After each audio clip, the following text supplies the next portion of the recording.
Pero antes de hablar del futuro, vamos a seguir hablando del presente y me van a permitir que introduzca, vamos, ya los han introducido, pero que introduzca algunas preguntas a mis compañeros y compañeras de mesa, ¿no? Y entonces, la primera pregunta, yo os he presentado muchos datos, bienvenidos todos y todas. Os he presentado muchos datos, bueno, pues sobre el programa Europa, tal, todo esto está muy bien, los datos están muy bien, pero detrás de los datos hay políticas, hay decisiones, hay, digamos, organización, hay vocación, hay voluntad de salir adelante, ¿no? Entonces, la dinámica que os voy a plantear es que os voy a hacer preguntas, ¿no? Porque para eso soy el moderador, os voy a hacer preguntas. Tengo una ristra de preguntas que podemos estar aquí hasta las 10 de la noche. Entonces, lo que os voy a plantear primero es una pregunta general para que me contestéis ¡pum! Y luego ya voy a entrar a cada uno de vosotros en vuestras especificidades, ¿no? Con un criterio que me gustaría recordaros, que es que nadie nunca se quejó en una mesa redonda de que alguien hablara demasiado poco. Normalmente la gente se suele quejar de lo contrario, ¿no? Entonces, os pregunto directamente, os pregunto, Alejandro, Eloísa, Laura, Fernando, directamente. La primera pregunta que me gustaría hacer, si yo os dijera Horizonte Europa, si yo os dijera programa Marco, si yo os dijera programa de innovación, ¿qué es lo primero que se os viene a la cabeza? ¿Qué es las primeras cosas que te vienen a decir? Horizonte Europa, ¿qué es lo primero que se te viene a la cabeza? Alejandro, sí. Financiación por la parte de empresa. Financiación por la parte de empresa. Eloísa. Vital para la sociedad europea y española y vital para la supervivencia de los organismos científicos españoles. Laura. Excelencia, colaboración, oportunidad, financiación, la oportunidad de materializar una estrategia que nos permita generar conocimiento y transferirlo a las empresas, dando más impacto. Fernando. Prosperidad y, en su caso, Impacto, prosperidad, colaboración, oportunidad, financiación, son todos elementos muy positivos que forman parte de la narrativa que acompaña al programa Marco y a lo que estamos desarrollando, ¿no? Pero ya entrando más en detalle, Fernando, y empiezo por ti. ¿Qué crees que llega a un investigador de una universidad, ¿no? Tú eres representante, vamos, trabajas en la Universidad de Rey Juan Carlos y estás en la CRUE, ¿no? ¿Qué lleva a un investigador a participar en el programa Marco? O sea, ¿cómo se plantea un investigador? ¿Qué motivaciones hay detrás de esto? ¿Por qué entra a participar en el programa Marco? Pues precisamente esta pregunta nos la hicimos en el seno de CRUE, o una similar, ¿no? Para intentar entender qué es lo que motiva o incluso desincentiva al personal investigador a preparar propuestas. En este caso pudimos identificar varios grupos de factores que influían en esa orientación, ese interés a preparar propuestas, que sabemos que es cualquier cosa menos sencillo, porque aquí hemos hablado de los buenos resultados, pero también hay que hablar de todo el esfuerzo, tanto de los investigadores como del personal técnico de gestión que da soporte, ¿no? a esas propuestas que se presentan. Por una parte, hay un perfil de factores motivadores que está muy asociado al desarrollo de proyectos de investigación concretos, actuales y que se enmarcan en lo que es el área de especialización de los investigadores. Acceso, como comentaba Alejandro, a recursos financieros que permiten contratar personal investigador especializado, infraestructuras, equipamiento, pero no solamente se queda ahí. Hemos también visto que una parte por la que un investigador, investigadora se mueve hacia proyectos de esta naturaleza, y asociado con uno de los conceptos clave que comenté en la primera ronda, es el de la colaboración, los recursos relacionales. Y esto quizá no va tanto orientado a proyectos que actualmente o en el futuro más inminente de ese investigador o investigadora estén desarrollando, sino pensando en el futuro, pensando en preparar propuestas que sean más competitivas, y eso solamente pasa por contar con los mejores líderes de los diferentes grupos de investigación a los que se accede a través de estos recursos relacionales. Y luego, por último, al final el investigador investigadora de una universidad pues hace investigación hace docencia y hace gestión, es decir, tiene que repartir el tiempo. Luego, de alguna manera, también hay determinados aspectos, el hecho de liderar proyectos o participar en proyectos de esta naturaleza también genera algún tipo de beneficio de otro tipo de naturaleza que le permite hacerle la vida un tanto más llevadera, descargando parte de esa jornada entre otras actividades, ¿no? Luego, tampoco hay que olvidar esa parte, digamos, más intrínseca o de motivación intrínseca y contextual de mejora de sus condiciones y, por supuesto, también el fortalecimiento de su currículum vitae, el prestigio que de alguna manera, bueno, pues también le va permitiendo situarse en esos espacios centrales de toda esta tela que podemos considerar tela de araña o madeja, que son todas las relaciones entre los diferentes agentes del ecosistema de investigación e innovación.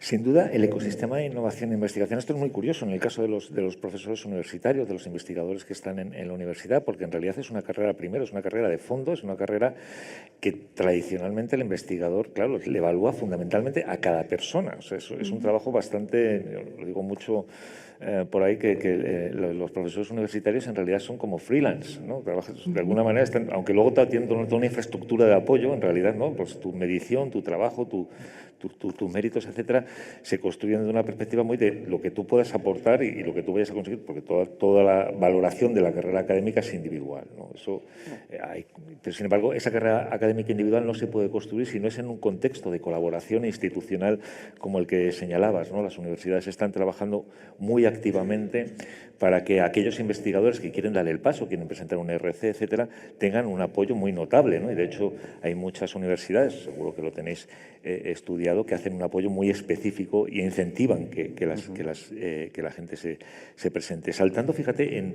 pero ahí, de nuevo, lo importante es no solamente la motivación individual que se estaba planteando, sino también todo ese entramado de apoyo que acompaña ese camino, ¿no?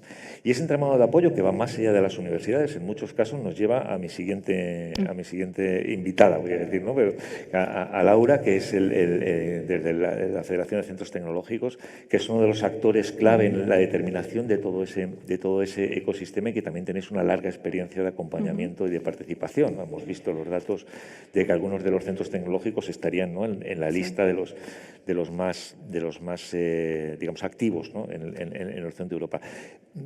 ¿Por qué? ¿Cuáles son las principales ventajas que veis a los programas de Horizonte Europa si los comparamos con programas regionales o con programas nacionales? Ya sabemos que los de CETI son mucho mejores, ¿no? Pero ¿qué otros programas, ¿no? ¿Estás seguro que quieres hacer la pregunta? No, sí, ¿en serio? Quiero que la contestes. Voy. A ver, yo creo que Fernando ha comentado también gran forma beneficios, ¿no? de participar en programas europeos. Yo creo que tiene grandes ventajas a nivel de fondo y de forma. De fondo, porque al final te estás rodeando de los mejores. O sea, estás entrando a trabajar en un ecosistema donde puedes aprender, donde puedes liderar, ganas a nivel de posicionamiento, te permite estar en la vanguardia y conocer las diferentes tecnologías, te posiciona muy bien frente al resto de agentes. Eso sería, digamos, la parte de fondo. He hablado antes de la excelencia, de la estrategia, te permite aterrizar una estrategia, la estrategia de I+D+I, porque el presupuesto es mucho mayor. Y entramos en la parte de forma. El presupuesto es mucho mayor, la plurianualidad de las ayudas es muy importante. Al final tienes un tiempo más amplio para llevar adelante o materializar tu propia estrategia con mucha más flexibilidad a la hora de desarrollar el trabajo. No estás acotado normalmente a un cronograma estricto año a año, donde las partidas las tienes que concebir en algunas ocasiones casi años antes, ¿no? Porque antes este proyecto dura 3 años, tendrías que estar fijando el cronograma, diciendo quién va a participar en qué. Eso en Europa no sucede, con lo cual es una ventaja tremenda. Flexibilidad a nivel de presupuesto, flexibilidad entre los participantes. Claridad, las reglas son concretas y concisas y conocidas y son iguales para todos, por así decirlo, en cada uno de los programas. Cuentas además con el apoyo de, pues en el caso de CETI, por ejemplo, del National Contact Point, pero también de un proyecto oficial que te guía y sabes muy bien cómo justificar ayuda. Y luego ya un tema que es evidente es la justificación. Es mucho más ligera. Yo creo que se parte de una confianza, ¿no? en los diferentes agentes que están participando y es muy fácil justificar un proyecto europeo siendo conscientes siempre de que bueno, puede haber un momento, y eso lo repito siempre, una auditoría y tenemos que demostrar que realmente lo que se ha hecho.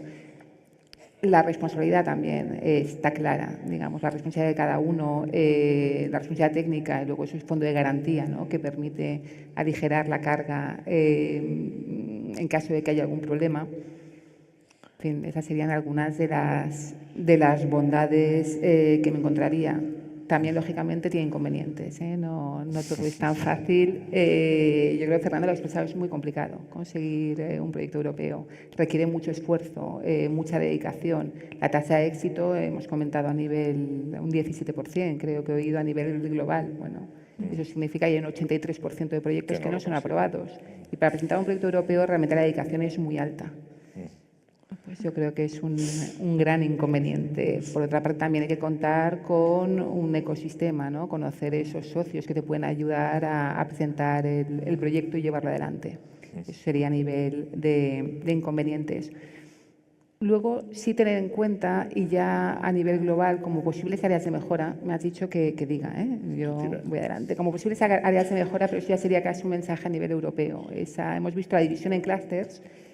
A veces son muy amplios esos clústeres y hay muchas intersecciones entre los mismos y es complicado también saber cómo moverse dentro de cada uno, con el riesgo además de que la información no permee entre ellos, es decir, que los proyectos no estén llegando donde tienen que llegar. Pero bueno, serían así algunas pinceladas por no estar una hora hablando.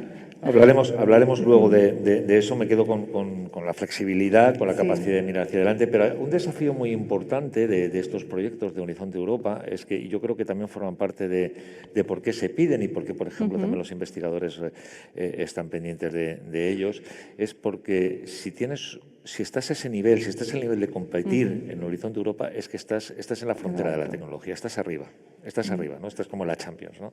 Entonces, si tenemos una entidad en España que muestra y demuestra todos los días que está a un nivel europeo de excelencia en materia de investigaciones, el CSIC, ¿no?, que además es la primera entidad, como hemos visto, en materia de financiación de retorno de proyectos del Horizonte Europa. Eloisa, ¿cómo empezó? ¿Cuál es el rationale que hay detrás? O sea, ¿por qué razones el CSIC empieza a trabajar con programa Marco? ¿Y cómo habéis visto esta evolución que se ha desarrollado en los últimos años, que nos lleva a estar donde el CSIC es la primera entidad española en un país que tiene una posición privilegiada en el desarrollo del programa Marco? Así es, muchas gracias, Marc. Pues el CSIC empieza a participar en el programa Marco en el año 86 con un proyecto sobre la peste porcina de Eladio Viñuelas, de 146.000 euros, y pasamos desde los 500.000 euros en aquella época a que obtenemos una financiación de 67 millones al año, lo cual para nosotros, como decía antes, es absolutamente vital, ¿no? En todos estos años, pues el CSIC ha ido cambiando un poco el perfil. Nosotros nos comparamos con los otros organismos europeos científicos del G6. El G6 europeo de la ciencia está formado por 3 instituciones alemanas, una francesa, una italiana y el CSIC. Este año vamos a coordinar además ese grupo en el año 25. Y lo que vemos en relación con ellos es que si nos miramos en términos absolutos, pues estamos en unas cifras algo menores, pero si nos medimos en términos relativos, estamos perfectamente homologables al resto de las instituciones europeas.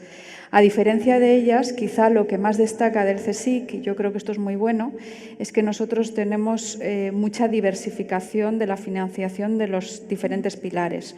No somos los mejores en el pilar 1, pero sí estamos entre los mejores. Estamos muy bien posicionados, sobre todo en el pilar 2, en el pilar 3 y en el widening también somos los que más recursos obtenemos. Es decir que, yo creo que tenemos una participación equilibrada, de alguna manera diversificamos. Aparte de la financiación en sí, yo creo que también hay que valorar otras cosas, ¿no? Nosotros, por ejemplo, hemos conseguido formar a más de 2.000 personas con las predoc y postdoc Marie Curie. Hemos conseguido incrementar muchísimo nuestras conexiones, no solo dentro del país, porque no nos presentamos solos, sino con otros socios, pero sobre todo con 500 organismos científicos internacionales más, y yo creo que esto es absolutamente relevante. Hemos conseguido 200 patentes con proyectos europeos y, bueno, algunas de las Synergy Grant más importantes de la propia Unión Europea, ¿no? La financiación mayor que el CSIC consiguió fueron 14 millones de euros de Nanocosmos, con un proyecto que involucró a 2 institutos del CSIC y a otros europeos. Así que yo diría que no solamente es dinero, que es muy importante, porque probablemente el CSIC, como otras instituciones españolas, obtienen mucha más financiación competitiva que sus homólogos europeos. Esto es así. Es decir, nuestra supervivencia está basada en el gran esfuerzo que hacen los investigadores e investigadoras. Somos muy buenos captando dinero.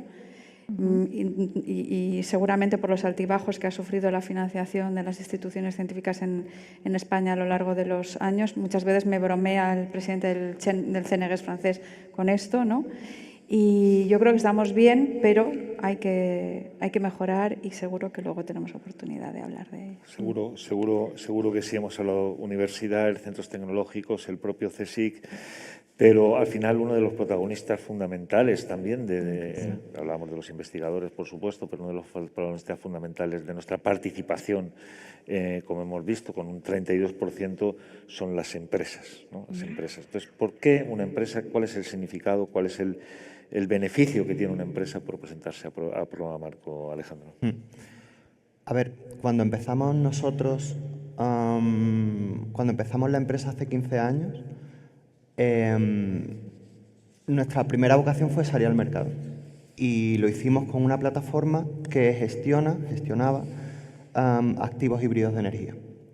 Y lo que nos encontramos, éramos muy poquitos por entonces, es que para competir, las plataformas competidoras eran súper sofisticadas y necesitábamos mucha financiación para desarrollar algo que fuera competitivo comercialmente y poder venderlo.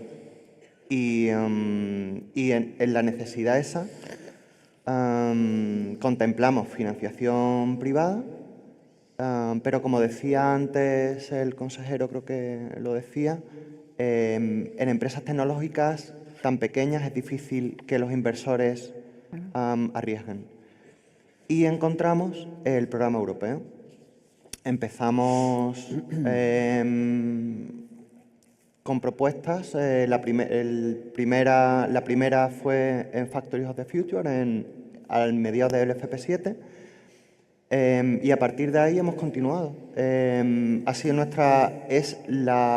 programa Marco, yo creo que da la oportunidad a las empresas de financiación para poder competir con otras empresas. También leía que uno de los problemas en España era que el tamaño de las empresas era demasiado pequeño como para poder competir con las empresas más globales.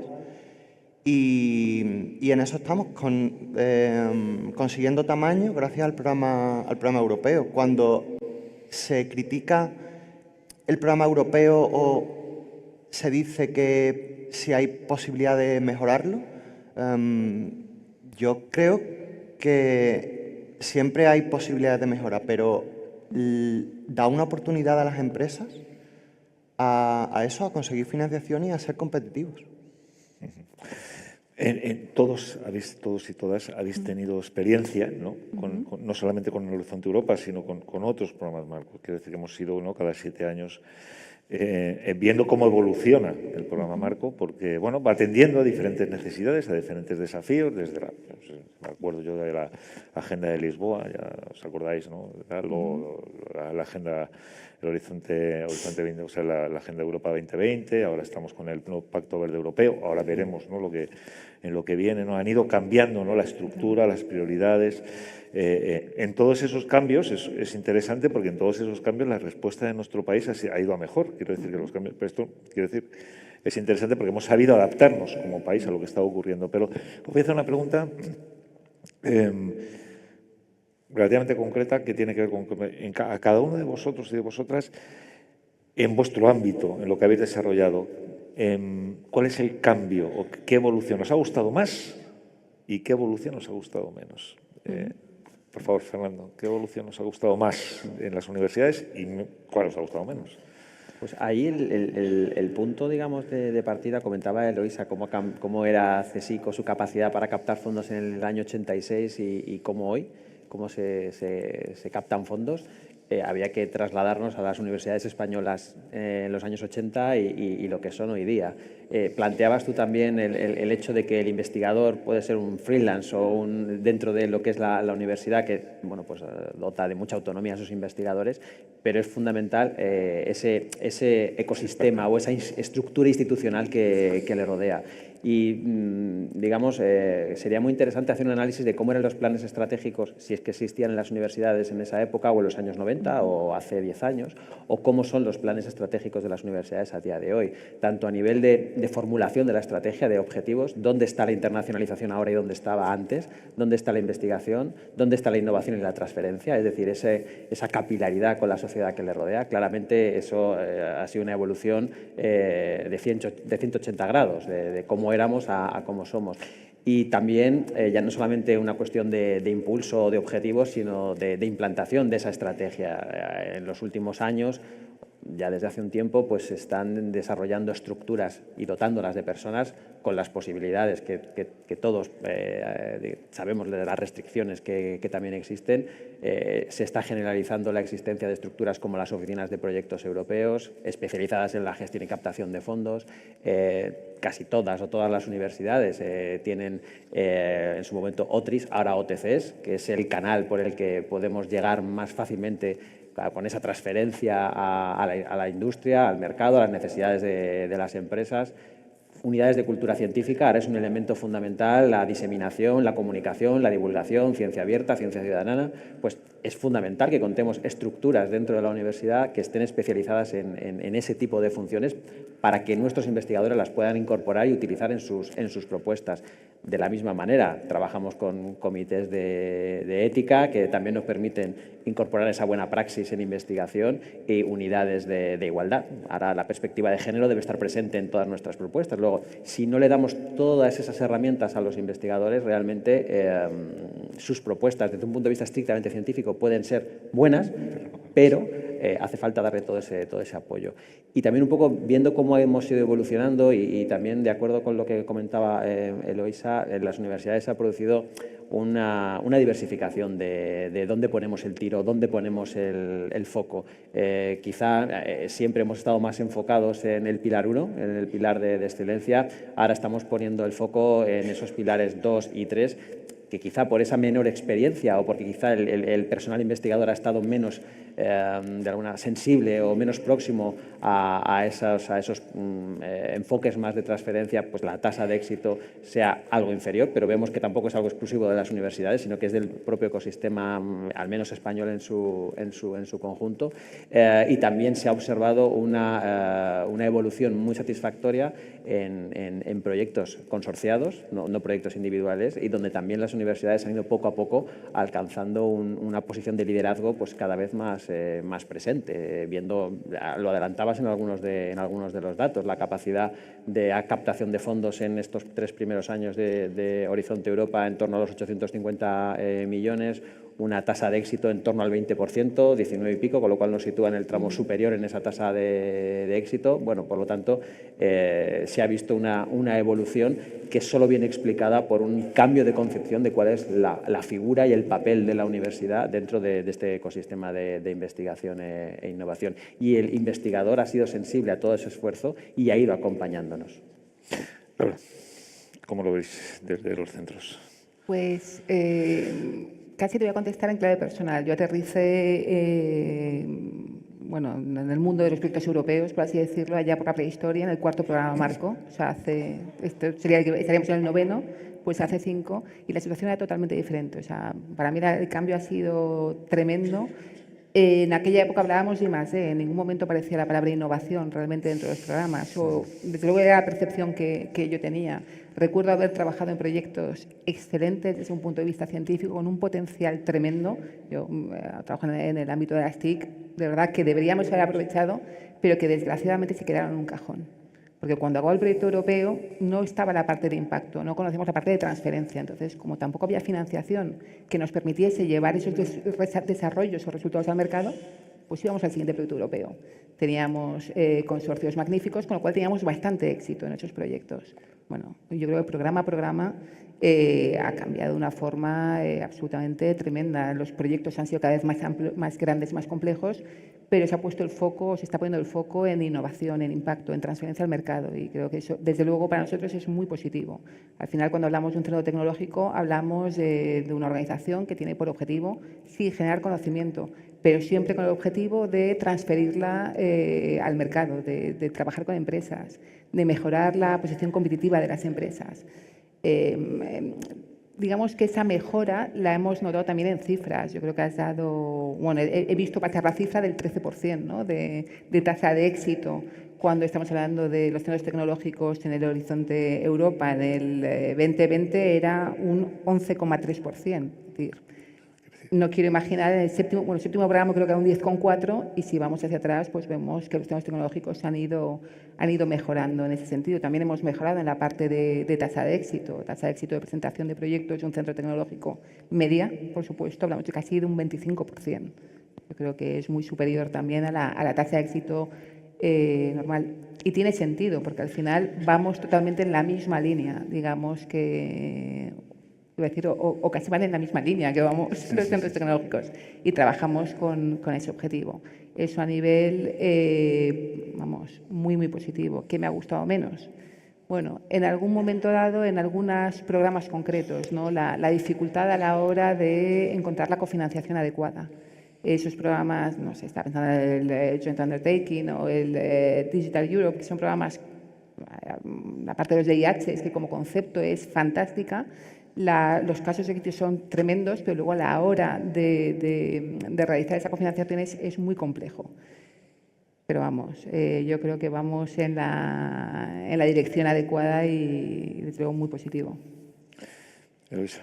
Pues nosotros nos sentimos muy cómodos ahora con la configuración del programa tal como está, porque permite al CSIC participar.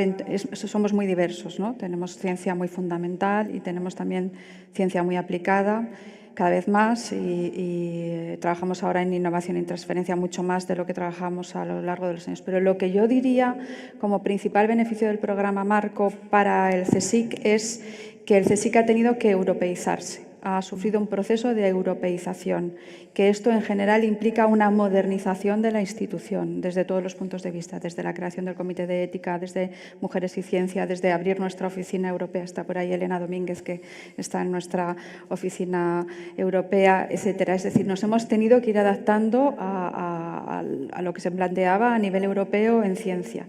Yo creo que este beneficio ha sido muy grande y lo seguimos haciendo. Ahora mismo llevamos, este mismo año, hemos puesto internamente 3 o 4 programas en marcha, ¿no? ProRC, que llamamos para que tener más científicos y científicas, un sistema de incentivos se presente más al Pilar 1. Hemos puesto en marcha nuestro plan Converge de innovación y transferencia. Hemos puesto en marcha, hemos abierto oficinas europeas ustedes saben que en el CSIC somos 16.000 personas, casi ya.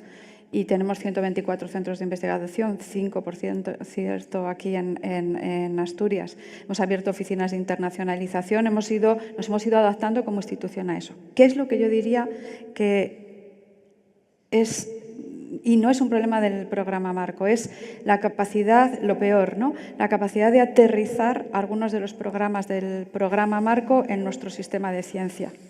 Y tiene que ver, por ejemplo, con ERCs. En el CSIC conseguimos una ERC con todo lo que eso cuesta y luego perdemos a nuestro ERC, ¿no? Porque no tenemos...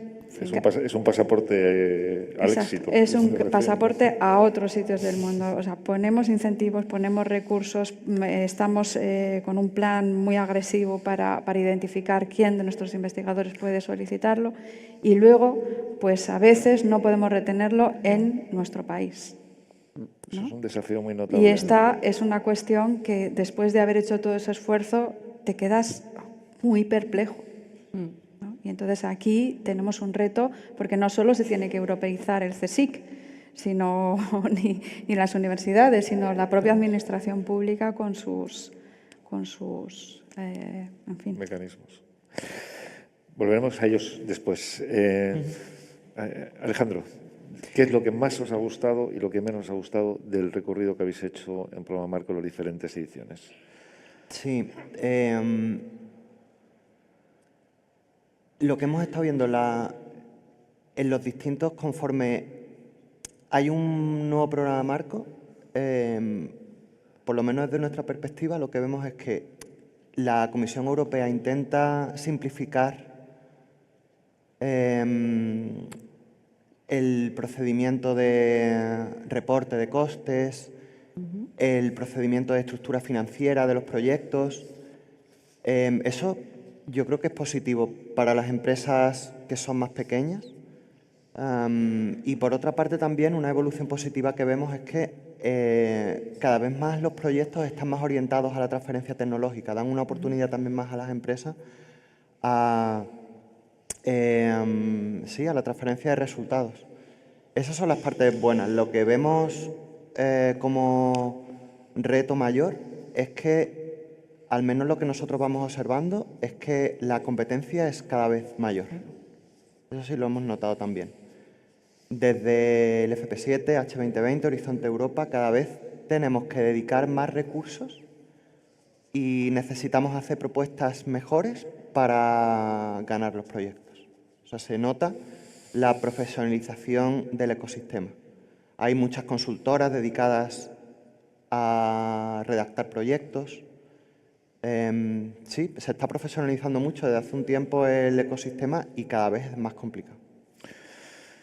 Fíjate, habéis dicho cosas que me han llamado mucho la atención y que me gustaría, antes de haceros la siguiente pregunta, que pensásemos un poco sobre ellas. También Eloisa esto le refirió directamente a eso. Es que la participación activa, ¿no? Este movimiento de participar activamente, no pasivamente, sino activamente como país en el Horizonte Europa, en los diferentes mecanismos de programa marco, ha tenido un efecto colateral positivo, que es la europeización de nuestro sistema de innovación. Es decir, hoy hemos ido tomando herramientas y mecanismos, en el caso de las universidades clarísimamente por lo que señalabas, de formación, las OTRIs, los comités, etcétera, ¿no? La formación de equipos, los ecosistemas, todo lo que planteamos, que no solamente nos permiten tener un buen papel a nivel del Horizonte Europa, sino que además profesionalizan, modernizan y, digamos, reestructuran nuestro propio sistema de innovación, que hoy es más compatible que lo era en el pasado, por lo que hablábamos del año 85, 86, con la política europea de innovación, ¿no?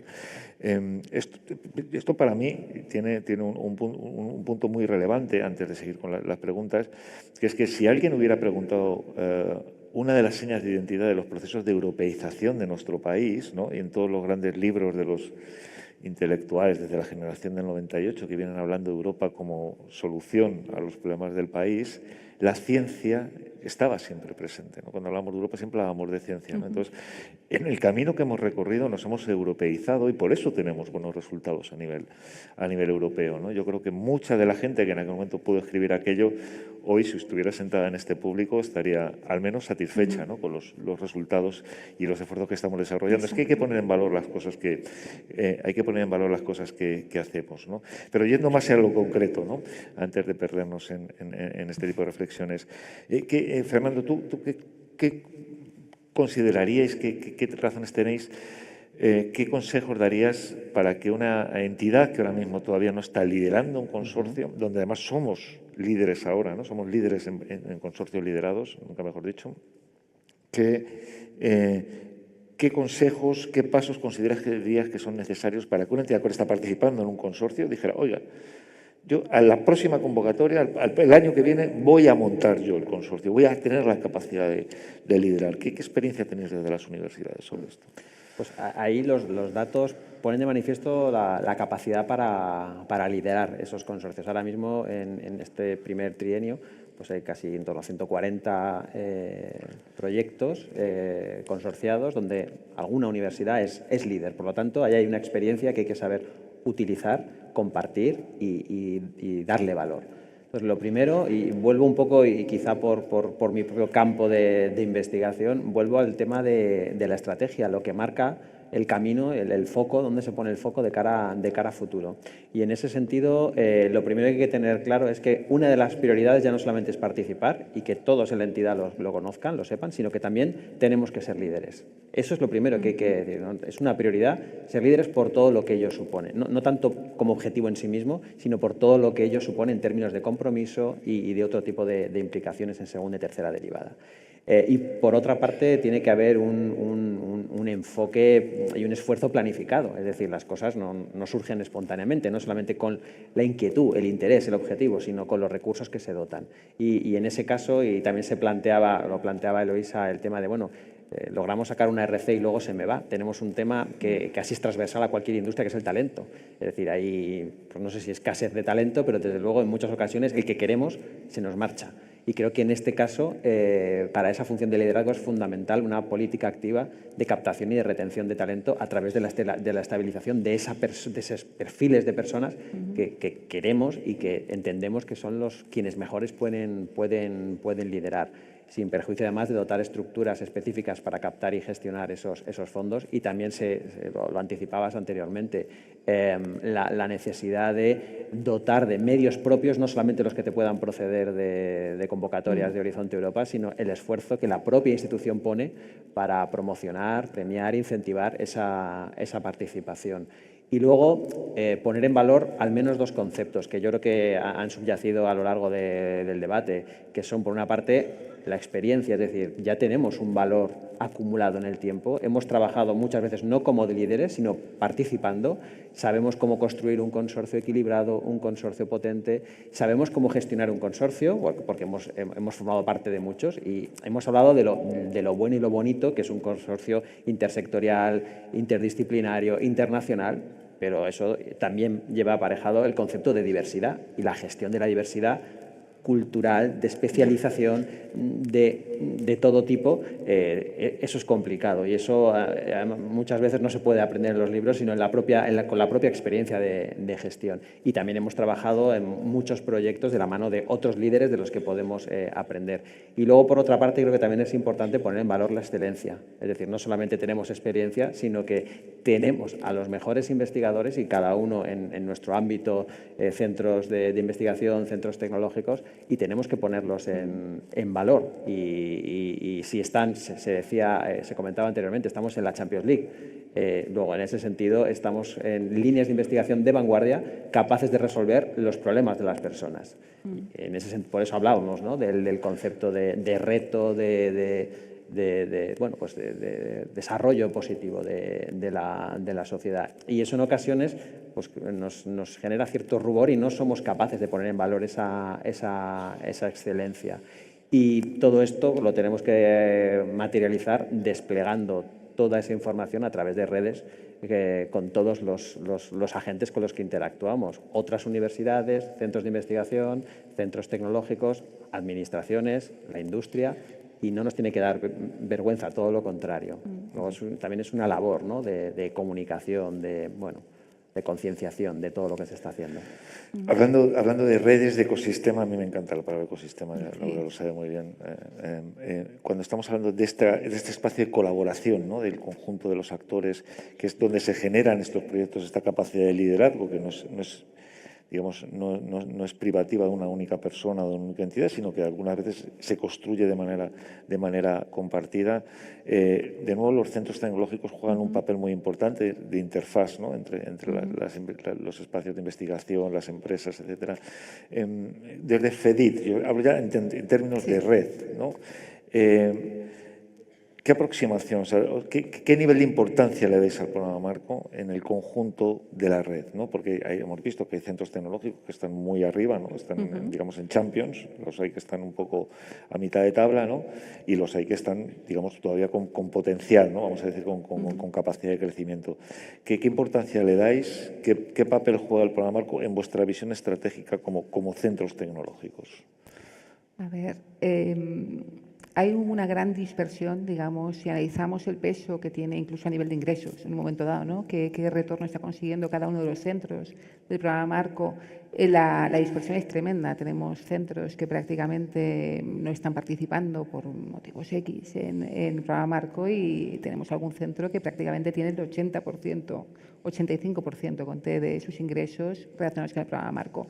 Si vamos a nivel general, hablamos de un 12% de los ingresos totales y un 35% de los ingresos públicos, es decir, de los ingresos que tienen de proyectos competitivos, el 35% viene del programa Marco. Realmente es una cifra que es alta, es muy importante, teniendo en cuenta además la dificultad de acceder, digamos, a a esos fondos. El programa Marco juega un papel fundamental en la materialización de la estrategia. O sea, realmente es que nos está permitiendo tener la vista, digamos, puesta en el horizonte o incluso más allá del horizonte. Y ahora bien, las diferencias entre los centros son muy diferentes.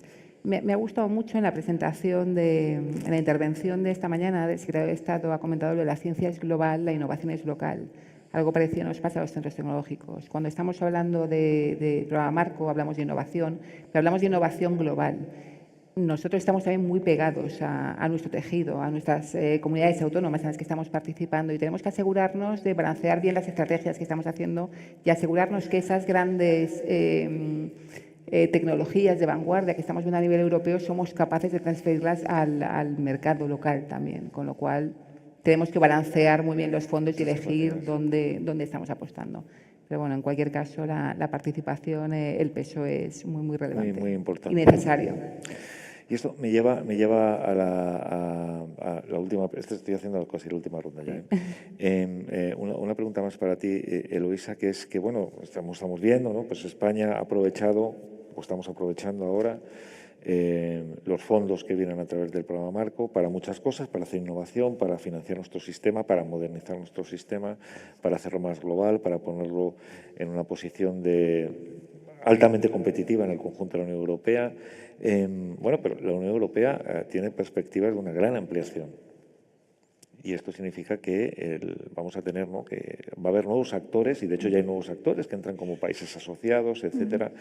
Esto desde el CSIC como principal actor, ¿no?, del programa Marco en España, ¿lo consideráis una oportunidad o una amenaza? A mitad amenaza, mitad oportunidad. ¿Qué cambios puede representar un programa Marco donde hay nuevos actores? Quizás no en términos de calidad de la ciencia que hacen, a lo mejor estarían como España hace 15, 20 años, ¿no? Quiero decir, o a lo mejor no, a lo mejor son súper punteros.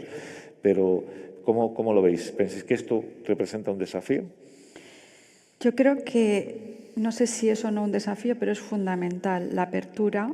Y tiene que ver, el otro día escuchaba la conferencia de la presidenta de la Academia de Ciencias de los Estados Unidos, ¿no? Y fijaos que nosotros hablamos mucho, los científicos y las científicas, de excelencia. Y se nos llena la boca con la excelencia. Y es verdad, es fundamental tener los mejores científicos y científicas. Pero puso sobre la mesa un tema que me parece absolutamente central para Europa y para España, que es el tema de la masa crítica de científicos y científicas.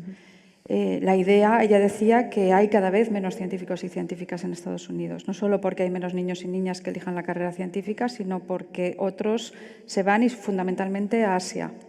Entonces, la idea de que necesitamos incrementar la masa crítica, hoy los datos del INE son muy buenos porque parece que estamos incrementando el número de personas que se dedican a esto. Tenemos que subir a bordo a los países de nuestro entorno. Es bueno para el mundo que haya más personas que se dediquen a la ciencia, a la buena ciencia, y es bueno para nuestro país, porque también en algunas áreas científicas estamos muy endebles, somos muy débiles, ¿no? Y por lo tanto, abrir el panorama a una ciencia más colaborativa, se habla ahora de la quinta libertad, ¿no? También de que los investigadores y las investigadoras puedan cambiarse de país con mucha más facilidad. Nosotros estamos siguiendo esa política, somos de los 6, del grupo de los 6 en la Unión Europea, somos la institución que más fondos consigue del widening, para empezar. Seguimos con esa política, estamos con una política aperturista y llevamos estos 2 últimos años trabajando mucho también para incorporar a nuestros programas y proyectos de investigación los países del sur global, ¿no? Tanto, por supuesto, de nuestros socios tradicionales en Europa y América del Norte y del Sur, como África y Asia. O sea, que nosotros lo que vemos ahí es una oportunidad que tenemos que aprovechar y no vemos ninguna amenaza, todo lo contrario. Ciencia global, que decía el secretario de Estado, innovación local, que señalaba también y que estamos aquí reflejando. Mercados globales, locales, ¿cómo habéis explotado los resultados de vuestros proyectos? Sí. La transferencia, a ver, poniéndolo en números, nuestra participación en el programa Marco, empezamos desde cero, hace 15 años, y por ponerlo en perspectiva, Según las estadísticas últimas que han salido del 21-23, del primer tramo, hemos conseguido entrar en el top 20 de organismos en general en España. Estamos después del CIRCE, creo que es el 16 o el 17, y en el ranking de empresas estamos el primera en España por número de proyectos liderados y por retorno los segundos solo por detrás de Indra. Quiero decir con esto que esto se ha conseguido con un networking europeo y no ciñéndonos a los socios que tenemos típicamente en Andalucía. Pero en inteligencia artificial es que la competencia no solo es Europa, es en el mundo en general. Entonces, como digo, la transferencia, en eso estamos, hay una competencia brutal y la transferencia es muy complicada. Lo estamos nosotros, por nuestra parte, no sé si no funcionará así o no, lo estamos orientando como startups del organismo que tenemos de investigación, como startups privadas, para permitir la entrada de inversores privados también y que acompañen a esa financiación. Porque lo vemos como digo, como algo global. No lo percibimos, por lo menos en este área, no lo percibimos nada local. Hay que trabajar desde un punto de vista de la red global para ser competitivos y generar empleo en lo local, ¿no? Sí, Este es el punto, ¿no? Bueno, hemos hablado de muchas cosas, ¿no? Antes de pasar la palabra al público, no sé si tenemos preguntas, creo que sí. Antes de pasar la palabra al público, por hacer un pequeño sumatorio, yo creo que hemos hecho un buen repaso desde las diferentes instituciones que estéis aquí presentes a las diferentes realidades, ¿no?, que hemos vivido, cómo hemos evolucionado como país, como instituciones. Me quedo con 3 o 4 ideas. La idea de que esto no es un trabajo individual, es un trabajo colectivo que necesita de una red de apoyo que va más allá incluso de nuestras propias instituciones, que es un trabajo a largo plazo, que estamos haciendo bien, que estamos adaptándonos, pero que subsisten retos, ¿no?, como se señalaban antes, que son relevantes. Tenemos 3 preguntas que veo desde aquí. La primera es, a ver si lo veo bien, o la lees tú mejor, porque yo es que aquí no veo nada. No, pues da igual. Venga, yo te ayudo. Gracias a todos. La primera pregunta. ¿Dónde creéis que está la barrera para que toda esta ciencia y competitividad que tenemos en el Pilar 2 no se transfiera a la sociedad en forma de patentes, spin-offs y contribuya a un desarrollo de un tejido industrial y económico líder? ¿Quién se atreve? Pues, a ver, yo no voy a decir cuáles son las barreras generales, sino lo que nosotros estamos haciendo, que nos está sirviendo para incrementar nuestro impacto, ¿no? Pues nosotros hemos puesto en marcha un programa que se llama Converge y que tiene varias patas. Uno de ellos tiene que ver con identificar desde fases muy tempranas las posibilidades de innovación y de transferencia de los proyectos de investigación y de las iniciativas de nuestros investigadores, y estamos percutiendo en cada uno de los elementos que creemos que es clave. Entonces, ¿qué cosas estamos haciendo? Pues, por ejemplo, hemos empezado a entrar en el capital de las empresas para que los investigadores tengan menos incompatibilidades, ¿no?, de forma que puedan dedicarse más a sus startups y a sus iniciativas. El año pasado ya creamos 2 empresas, 12 en total, más que el año anterior. Estamos trabajando también ahora internamente para luego proponérselo a nuestro ministerio, que siempre nos acompaña en estas iniciativas, porque la ministra Morán este año nos dijo que el principal objetivo que teníamos era mejorar nuestra capacidad de innovación y transferencia, y nosotros nos hemos puesto a ello. El ministerio tiene un plan de colaboración y transferencia, hemos adaptado nuestro plan al del ministerio y estamos trabajando ahora también para mejorar los incentivos, ¿no?, de forma que la ley de la ciencia en su artículo 17.2 permite incrementar las regalías, y estamos pensando en cómo hacerlo. Y después estamos también viendo en qué áreas tradicionalmente se ha hecho poca transferencia y se podría hacer más, por ejemplo, las ciencias sociales. En fin, estamos trabajando en esa dirección, ¿no? Estamos también intentando tener mucho más papel en las decisiones que se toman desde las administraciones públicas. Estamos trabajando con las empresas, impulsando la innovación, por ejemplo, a través de, con vosotros, con el CDTI también. Pues ahora mismo vamos a construir un acelerador de iones que va a implicar una apuesta para que las empresas españolas se pongan a diseñar instrumental científico, ¿no? Que lo hacen poco, o a través de la compra pública innovadora, o a través también de... Acabamos de construir un barco oceanográfico de 100 millones de euros con fondos europeos y fondos del Ministerio, que ha traído 4 nuevos encargos a un astillero que tenía, y ha sido diseñado por los científicos, no solamente por los ingenieros de los astilleros, ¿no? Con lo cual estamos en todos los ámbitos que podemos trabajando en esa dirección. Continuamos. Sí. Por cierto, gracias Raquel, que fue quien nos envió esa pregunta. El resto de las preguntas son anónimas y está bien. Y la siguiente es, ¿consideran que el programa Marco se ha simplificado en sus últimas ediciones? ¿Quién quiere contestar? Bueno, pues me puedo animar yo mismo. Realmente todavía no sabemos muy bien en qué se van a traducir algunas de las modificaciones que se han hecho. Estoy pensando, por ejemplo, en LAMSAM. Es decir, y cómo, porque sí que probablemente para los propios gestores del programa Marco, en parte se les haya simplificado, pero no tenemos todavía del todo claro, y en primera persona las universidades, que se vaya a traducir en una simplificación efectiva de los procesos. Luego, sí que, y un poco también en línea de algunas de las iniciativas a nivel nacional, como el programa Agiliza, para intentar simplificar procesos, pero todavía bueno, pues entendemos que queda bastante por avanzar y cómo esas iniciativas orientadas hacia la simplificación se van a traducir en una simplificación efectiva del trabajo de los investigadores y sobre todo de los gestores. Muy bien, muchísimas gracias. Continuamos. La siguiente. El aumento de la competencia en propuestas de Horizonte Europa dificulta conseguir proyectos.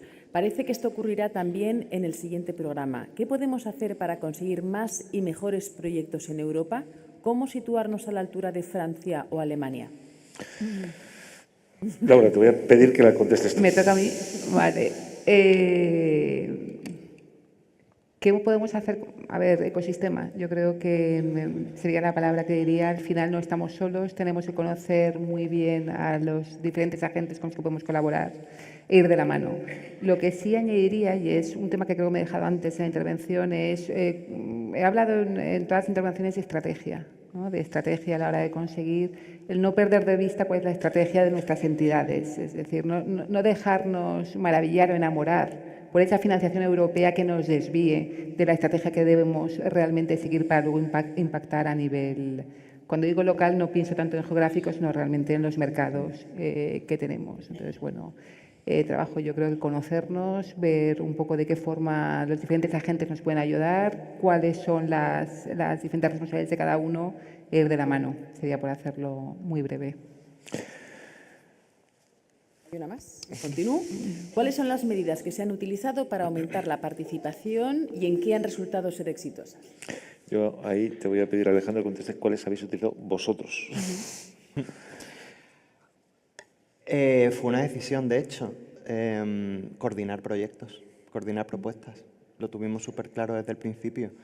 En las primeras tandas confiábamos mucho en el networking, en los infodays, en entrar en consorcios. Y fue un cambio de concepto de una convocatoria a otra, de vamos a atrevernos a coordinar, que no tienen por qué ser mejores otros investigadores de otros, o sea, podemos competir en igualdad de condiciones y así lo hacemos, coordinar.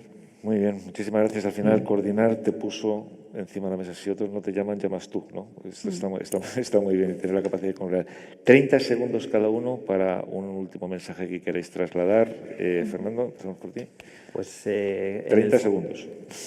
En el fondo debemos de concebirlo como el programa que crea o que nos permite llevar a cabo las estrategias de I+D+I, y es el principal medio para generar, como empecé diciendo, prosperidad y competitividad a partir de un sistema de investigación, innovación y transferencia también competitivo a nivel global, a nivel internacional.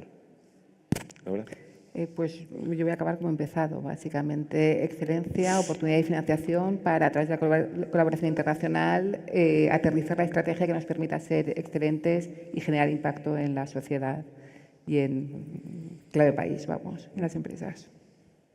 Pues yo diría equilibrio entre pilares, de forma que promovamos la excelencia y los retos, pero que también hay un espacio de academic freedom, ¿no?, para la libertad del científico guiado por su curiosidad, simplificación administrativa, of course, ensanchamiento y una financiación reservada específicamente para la ciencia y no cuidado con el dual use y las tentaciones de juntar defensa y el presupuesto de defensa y ciencia, y luego hay que europeizar la administración española también para adaptarla al programa. Pues yo me gustaría dar las gracias al CDT porque en las estadísticas que habéis puesto, y lo hablaba ayer en la cena con algunos de vosotros, yo creo que habéis tenido mucho que ver con esa mejora. Y lo hemos visto desde el principio con los infodays que organizáis, las jornadas de preparación de propuestas, de networking, los National Contact Point, las guías que ofrecéis. Se nota que los NCPs, ayer lo hablaban también, que se nota la profesionalidad de ellos y lo bien que lo hacen, y al menos desde nuestro punto de vista, sobre todo agradecimiento a la red en general española, pero al CDTI con especial atención, la verdad. Así que muchas gracias. Nada, muchísimas gracias. Te iba a dar más tiempo, ¿no?, como estabas hablando así. Entonces tienes un minuto. Bueno, oye, muchísimas gracias.